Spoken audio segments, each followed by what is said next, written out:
யோவான் 11:38-46 வரையும். இயேசு கிறிஸ்துவின் கல்லறை ஒரு குகையாக இருந்தது.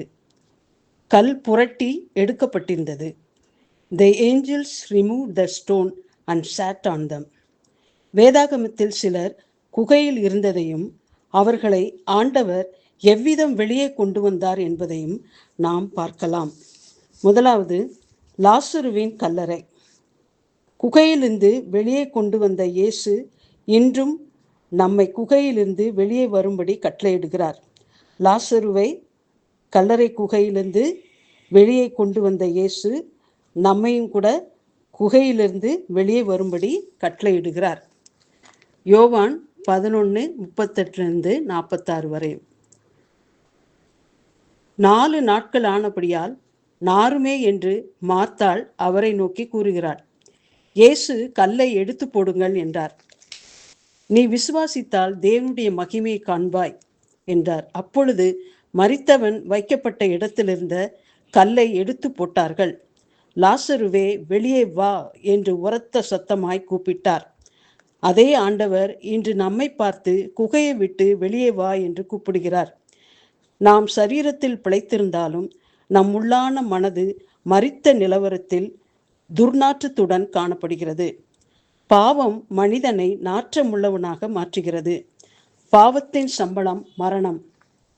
மரித்து நாற்றமுள்ள நிலவரத்தில் இருக்கிற உம்மை ஆண்டவர் உயிர்ப்பித்து நற்கந்த வாசனை உள்ளவனாக மாற்றுவார். உன் உள்ளான மனிதனை உயிர்ப்பிப்பார். ஆண்டவரின் உயிர்ப்பிக்கும் வல்லமை அதிகாரம் உள்ளதாக இருக்கிறது என்று நாம் பார்க்கிறோம். வெளியே வா என்று லாசருவுக்கு கட்டளையிட்டார் இல்லையா? அடுத்தது 2வது, எலியா. 1 ராஜாக்கள் 19:9-13. எலியாவுக்கு ஆத்துமாவில் சோர்வு வந்துவிட்டது. எனவே, போதும் கர்த்தாவே, என் ஆத்துமாவை எடுத்துக்கொள்ளும், நான் எடுத்துக்கொள்ளும் என்றான். எலியா பக்தி வைராக்கியம் உள்ளவன். He doesn't want to tell prophecy. When Elia prayed earnestly, there was rain. மழை பெய்யும்படி கட்டளையிட்டான், உடனே மழை பெய்தது. மழை நிற்கும்படி கட்டளையிட்டான், உடனே மழை நின்னது. அவ்வளவு வைராக்கியமுள்ள ஒரு பரிசுத்தவான். பலிபீடத்தில் வைக்கப்பட்டவைகளை அக்கினி வந்து பட்சித்தது என்று பார்த்தோம். தேவன் எலியாவின் தேவன் என்று அழைக்கப்பட்டார் அந்த காலத்துல. அந்த எலியா சூறை செடியின் அடியில் உட்கார்ந்து கொண்டு, போதும் கர்த்தாவே என்று, நான் சாக வேண்டும் என்று சொல்லுகிறார். அப்பொழுது கர்த்தர், எலியாவே, இங்கே உனக்கு என்ன காரியம்? அதற்கு அவன், நான் சாக வேண்டும் என்றான். ஆனால் இந்நாள் வரை எலியாவுக்கு கல்லறை கிடையாது. அவன் சாகவில்லை, எடுத்துக்கொள்ளப்பட்டான் என்று நாம் வாசிக்கிறோம். அதேரியம் என்னும் கெபிக்குள் எலியா இருந்தார் இல்லையா? அடுத்தது 3வது, லோத்து. ஆதியாகமம் 19:30. He started his journey with Abraham with faith. They followed the Lord. They had plenty of riches. God blessed them abundantly. But Lot separated from Abraham. And the Lord now also he separated from Abraham and the Lord. ஆபிரகாமை விட்டும் தேவனை விட்டும் விலகி சென்று விட்டான். Now also many children of God, after getting enough blessings from God, they want to separate from the Lord and the church and the saints of God. நல்ல நிறைய blessings ஆண்டவரிடமிருந்து பெற்றுக்கொண்ட பின் அவர்கள் தேவனை விட்டும் சபையை விட்டும் பரிசுத்தவான்களை விட்டும் பிரிந்து போக வாஞ்சிக்கிறார்கள். கடைசியில் அவர்கள் குகையில் தங்க வேண்டிய நிலைக்கு வந்து விடுகின்றார்கள். Lot also dwell in the cave. லோத்துமே ஒரு குகையிலே தங்கியிருந்தான். தேவனை விட்டு பிரிந்தவனுடைய நிலைமை குகையில்தான் இருக்கும். உன் உள்ளான ஆவிக்குரிய மனிதனில் நீ கர்த்தரை விட்டு போகாதே. பரிசுத்தவான்களின் ஐக்கியம் நமக்கு மிகவும் அவசியம். அந்த ஐக்கியத்தை பாதுகாத்து கொள்ள வேண்டும். அவற்றை விட்டு விலகி சென்று விடக்கூடாது. Lot's end was good. No. Lot's end was not good as his beginning. அவனுடைய துவக்கத்தை பார்க்கலும் அவன் முடிவு நல்ல நிலைமையில் முடியவில்லை. முடிவு மிக துக்ககரமாக இருந்தது. If you come out of the cave your future will be prosperous and glory. அதனால் குகையின் அனுபவத்திலேருந்து நீ வெளியே வந்தேன்னா உன்னுடைய எதிர்காலம் எப்படி இருக்கும்? செழிப்பாகவும் மகிமையாகவும் காணப்படும். அவன் குகையிலேயே இருந்தபடியினால் அவனுடைய பிள்ளைகளுடைய எதிர்காலம் எல்லாம் மிகவும் சோகத்தில் முடிவுற்றது, அக்கிரமத்தில் முடிவுற்றது. அடுத்தது நியாயாதிபதிகள் 6:2. இஸ்ரவேலர் கூட குகையில் இருந்தார்கள். The Israelites lived in caves and mountains because of Midianites and Amalekites. மீதியானியர்கள் நிமித்தமாகவும் அமலக்கேட்ஸும் பாதுகாத்து கொள்ளவும் அவர்கள் குகையினிலே போய் தங்கியிருந்தார்கள். ஏனென்றால் மீதியானைட்டும் அமலக்கேட்ஸும் they came as a great army against Israelites. Gideon at this particular time was threshing in the field. போரடித்து கொண்டிருந்தான். போரடித்தல் என்பது பூரணத்தை காட்டுகிறது. நியாயாதிபதிகள் 6:3. When the people of God sowed the seeds, the Midianites came and destroyed the field. மீதியனட்ஸ் அந்த விளைச்சலை கெடுக்கக்கூடியவர்களாக இருந்தார்கள். அந்த சமயத்தில் இவன் அந்த அறுவடையை நடத்தி கொண்டிருந்தான். Harvest denotes the coming of the Lord. விதைத்தல். Salvation is not enough. We have to grow spiritually. விதைத்தல் மட்டும், விதைக்கிற அனுபவம் மட்டும் போதாது. நம்ம என்ன செய்யணும்? படிப்படியாக வளர்ந்து அந்த பூரணத்துக்கு கடந்து செல்ல வேண்டும். அதுதான் அந்த ஹார்வெஸ்ட் என்று பார்க்கிறோம். Perfection. We must reach the final stage, the perfection, that is harvest. Gideon was threshing in the night. போராட்டம். இரவு எதை காட்டுகிறது? போராட்டத்தை காட்டுகிறது. போராட்டத்தின் மத்தியிலும் சத்தியத்திற்கு சாட்சியாக நின்று உபதேசத்தின்படி ஜீவித்து பூர்ணம் அடைய வேண்டும். கர்த்தர் கிதியோனை பார்த்து பராக்கிரமசாலியே என்று அழைக்கிறார். உனக்கு இருக்கிற இந்த பலத்தோட போ, சத்துருவை உன் கையிலே ஒப்பு கொடுத்தேன், நீ ஜெயம் பெறுவாய் என்றார். அதனால் நமக்கு போராட்டம் வரும்போது சோர்ந்து போகாமல் ஜெயம் பெற வேண்டும். We must grow in spiritually and reach the final stage of perfection, that is the harvest.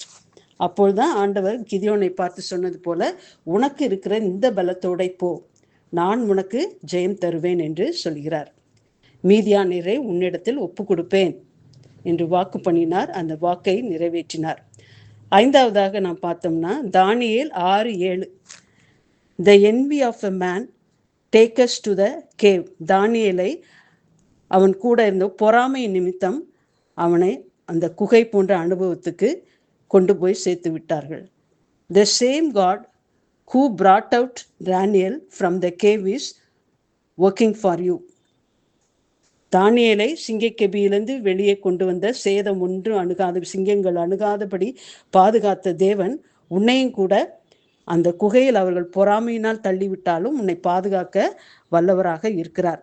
பொறாமை என்னும் அசுத்த ஆவியினால் நாம் பாதிக்கப்பட்டிருப்போமானால் கர்த்தர் பொறாமையின் ஆவியை அழித்து போட்டு உன்னை குகையை நின்று வெளியே கொண்டு வருவார். சிங்கங்கள் சேதப்படுத்தாதபடி உன்னை காக்க தேவன் உன்னோடு இருக்கிறார். அதனால் பொறாமை நிமித்தமாக நீ குகையில் தள்ளப்பட்டாலும் ஆண்டவர் உன்னோடு கூட இருக்கிறார். உன்னை குகையை நின்று வெளியே கொண்டு வருவார். சிங்கங்கள் உன்னை சிங்கக்கெபியில் உன்னை போட்டாலும் சிங்கங்கள் உன்னை சேதப்படுத்தாது என்று தானியேலின் விஷயத்தில் நாம் பார்க்கிறோம். 6வதாக மத்தேயு 21:13. பக்தி உள்ளவர்களை பார்த்து தான் இயேசு சொன்னார், என்னுடைய ஆலயத்தை கள்ளர் குகையாக்கி விட்டீர்கள் என்று. The devil makes them to live in the caves. கள்ளர் குகையாக்கி விட்டீர்கள் என்று இயேசு கடிந்து கொள்கிறார். So Jesus made the vibe, அந்த ஒரு சவுக்கை உண்டு பண்ணி அவர்களை அந்த தீய சக்திகளை எல்லாம் துரத்தி விட்டார். ஈவில் பவர்ஸ், வியாதி, சிக்னஸ், நிர்விசாரம், ஜபக்குறைவு, சுயம், ஐஸ்வர்யத்தின் மயக்கம், உலக நாகரிகம், இளைப்பாறுதலற்ற ஜீவியம், சமாதானம், ஒரு மனது இல்லாத ஒரு வாழ்க்கை கிறிஸ்தவர் மத்தியிலே காணப்படுகிறது. அதனால ஆண்டவர் இன்றும் கூட கடும் கோபம் கொள்ளவராக இருக்கிறார். அவர் ஆலயத்து பக்தி உள்ளவர்களை பார்த்து தான் ஆண்டவர் இந்த சொல்லுகிறார், என்னுடைய ஆலயத்தை நீங்கள் என்ன செஞ்சீங்க, கள்ளர் குகையாக்கி விட்டீர்கள். அதனால ஆண்டவர் கோபப்பட்டு வைராக்கியமுற்று ஒரு சவுக்கை உண்டு பண்ணி இந்த தீய சக்திகளை எல்லாம் ஆலயத்திலிருந்து நீக்குகிறார் என்று பார்க்கிறோம். அதனால நாமும் கூட இந்த கள்ளர் குகையில் காணப்பட்டோமானால் நாம் அதிலிருந்து வெளியே வர வேண்டும். இயேசு அதைத்தான் விரும்புகிறார். உலக நாகரிகம், ஐஸ்வர்யத்தின் மயக்கம், சுயம் நம்மளில் ஆட்சி செய்யக்கூடாது. நிர்விசாரம், சாங்கோபாங்கம், ஜபக்குறைவு இதெல்லாம் நம்மை விட்டு நீங்க வேண்டும். நம்மிடம் ஒரு மனதின் ஆவி வேண்டும், சகோதர ஐக்கியம் காணப்பட வேண்டும். இதையெல்லாம் கர்த்தர் ஆலயத்தில் விரும்புகிறார். அது இல்லாட்டி அந்த ஆலயம் என்னது, கள்ளர் குகை என்று கர்த்தர் சொல்கிறார். கடைசி 7வதாக 1 சாமுவேல் 22:11. தாவீது ஒரு சந்தர்ப்பத்தில் அதுல்லாம் என்ற குகையில் தேவ சித்தத்தின்படி நெடுநாள் தங்க வேண்டியிருந்தது. கர்த்தர் அந்த குகையில் வைத்து பாதுகாத்தார். லைக் திஸ், சம்டைம்ஸ் சத்தியத்துக்கு உண்மையாக இருக்கும்படியாக சோதனையாக நமக்கு சில தடைகளும் பிரச்சனைகளும் வரும். தாவீதை போல் கர்த்தர் விடுதலை கொடுக்கும் வரை, ஏற்ற வேளை வரும் வரை நாம் சற்று காத்திருக்க வேண்டியது அவசியமாக உள்ளது. வாக்குத்தத்தத்தில் உண்மையுள்ள தேவன் தாம் வாக்குரைத்தபடியே தாவீதை ராஜாவாக உயர்த்தி சிங்காசனத்தில் உட்காரச் செய்தார். அந்த அதுல்லாம் சிறையிருப்பு நீண்ட நாள் நீடிக்கவில்லை. கர்த்தர் ஏற்ற வேளையில் அவனை தப்புவித்தார். அதை போலவே நமக்கென்று கர்த்தர் நியமித்த வேளை வரும் வரை குகையில் காத்திருக்க வேண்டும். ஏற்ற வேளையில் கர்த்தர் உன்னை குகையின் அனுபவத்திலிருந்து விடுவித்து தம்மோடு கூட சிங்காசனத்தில் உட்காரச் செய்வார். அந்த மேலான நம்பிக்கையோடு நாம் ஜீவிப்போமாக. அந்த தாவீது கர்த்தருடைய வேலைக்காக அந்த அதுல்லாம் குகையிலே காத்திருந்தான். ஏற்ற வேளையிலே கர்த்தர் அவனை விடுவித்து அவனை சிங்காசனம் வரைக்கும் உயர்த்தினார். அதுபோல நமக்கும் கூட குகை போன்ற அனுபவங்கள் இந்த உலகத்தில் ஏற்பட்டாலும் நாம் கர்த்தரே நோக்கி காத்திருக்க வேண்டும். ஏற்ற வேளையில் அவர் நம்மை விடுவித்து சிறைப்பட்டவர்களை சிறையாக்கி தம்மோடு கூட எடுத்துக்கொண்டு செல்வார். அந்த வேலைக்காக அந்த மேலான நம்பிக்கையோடு நாம் ஜீவிக்க வேண்டும். கர்த்தர் தாமே நமக்கு கிருபை செய்வாராக. கர்த்தருக்கே மகிமை உண்டாவதாக.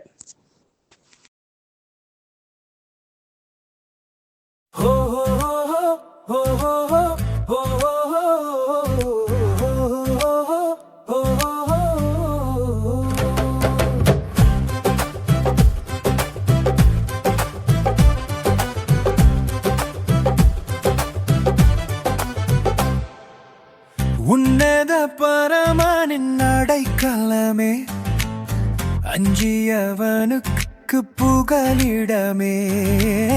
உன்னத பரமனின் அடைக்கலமே, அஞ்சியவனுக்கு புகலிடமே. ஒருவனும் அறியா உயர்தலமே, அடியேன் தங்கும் மறைவிடமே. ஒருவனும் அறியா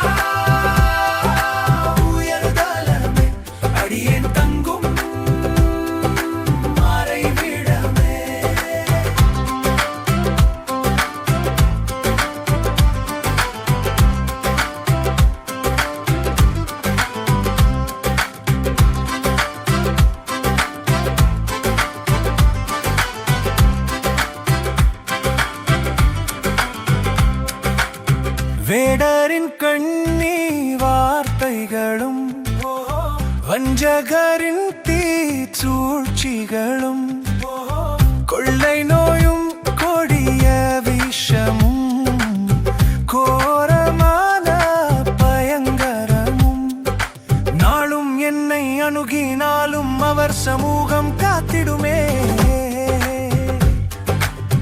உன்னத பரமனின் அடைக்கலமே, அஞ்சியவனுக்கு புகலிடமே.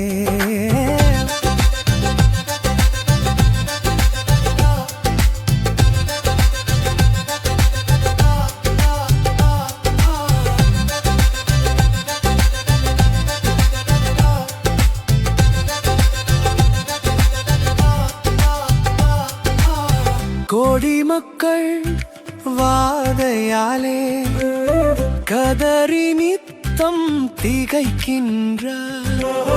அவர்களுக்காய் கர்த்தரை நோக்கி இன்றும் என்றும் வேண்டிடுவேன். மனமிரங்கும் மன்னவர் இயேசு மனமிரங்கி காத்திடுவார். உன்னத பரமனின் அடைக்கலமே, அஞ்சியவனுக்கு புகலிடமே.